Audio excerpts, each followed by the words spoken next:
Em nome do Pai, do Filho e do Espírito Santo. Amém.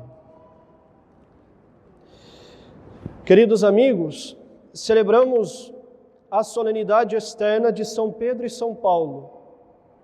Isso quer dizer que a festa dos apóstolos Pedro e Paulo não é hoje, foi dia 29.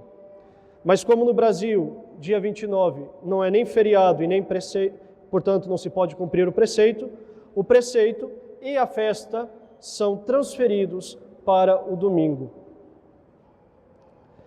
E é uma ocasião propícia para meditarmos sobre a nossa fé no papado. São Pedro foi instituído por Jesus Cristo, nosso Senhor, como o primeiro chefe visível da igreja que Jesus, Ele mesmo, fundou.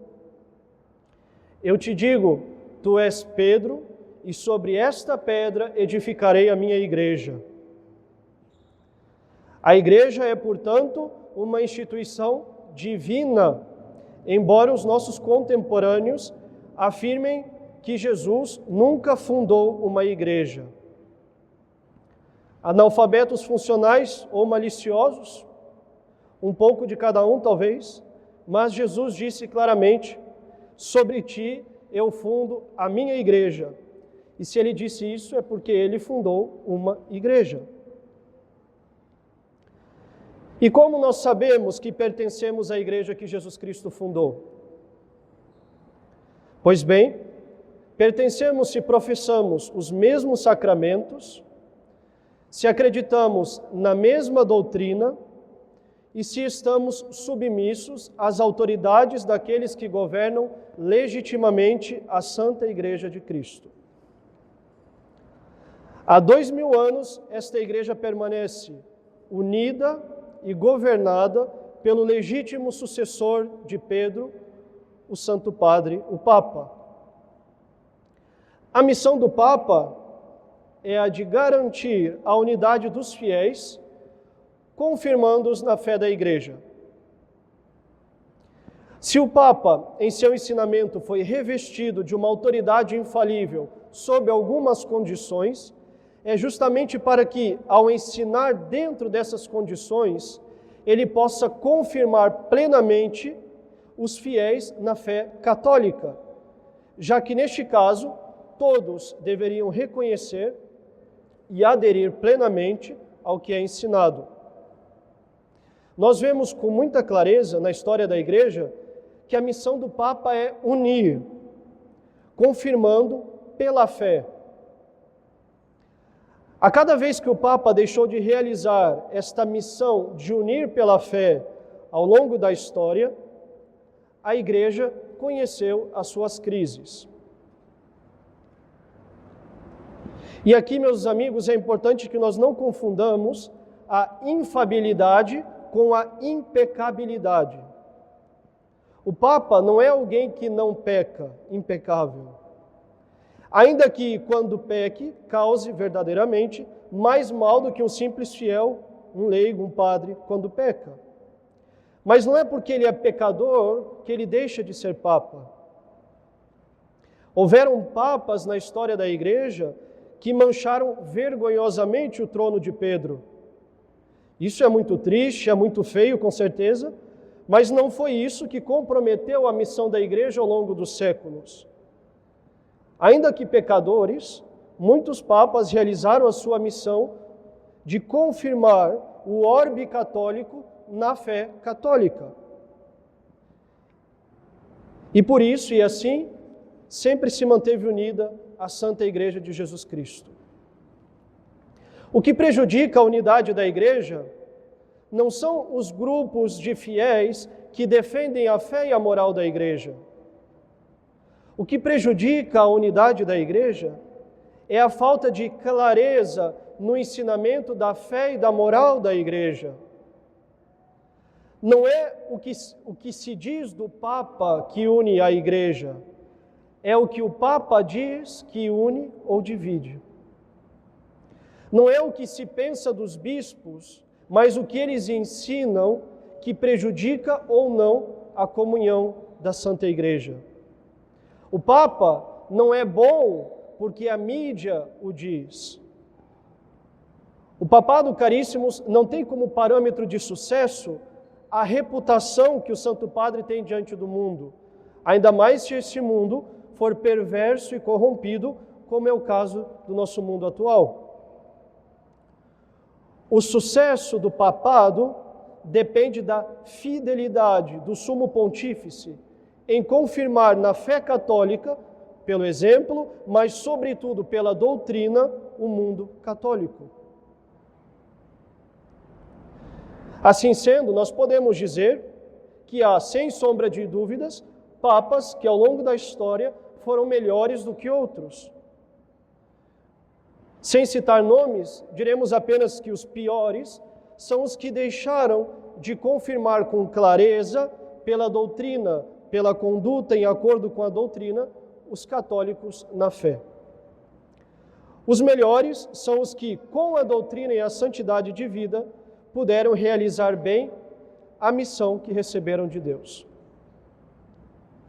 Os católicos devem ter amor ao Papa, respeitando, rezando por ele, pedindo a Deus que o faça fiel à missão que recebeu, confirmar os filhos de Deus na fé católica.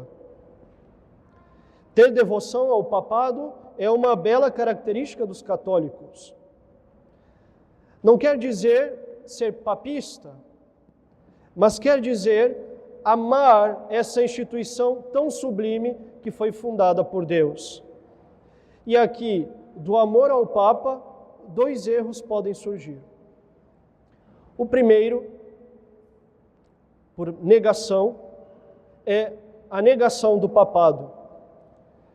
Essa negação consiste em ver o papado como uma fundação, no fim das contas, humana e não divina, que pode ser destruída pelos homens. Essa é a base do sedvacantismo, que nega a origem divina do papado. Se Deus instituiu o papado, se ele é divino, e se ele prometeu que as forças do inferno não destruiriam esta igreja fundada sobre esta instituição que é o papado, como nós podemos supor que alguém poderia, de fato, destruir esta instituição? Se os homens pudessem retirar o ponto de unidade que Deus instituiu, onde estaria o poder de Deus? O sedvacantismo é a doutrina que ensina a considerar como vazia a sé de Pedro. É uma doutrina capenga e deficiente, que confunde argumentos teológicos, não sabendo ou não querendo distinguir os graus de magistério, nem os graus de assentimentos devidos a cada um. É, no fim das contas, uma doutrina orgulhosa, que ao retirar o Papa como ponto de unidade, coloca outras referências como sendo o ponto de união entre os católicos. Todo sedvacantista acaba achando um guru para se tornar o seu novo Papa. Isso, se o dito cujo, em questão, não se considerar ele mesmo o Papa. O sedvacantismo não encontra soluções a não ser esperar uma segunda revelação de Cristo, o que é também heresia.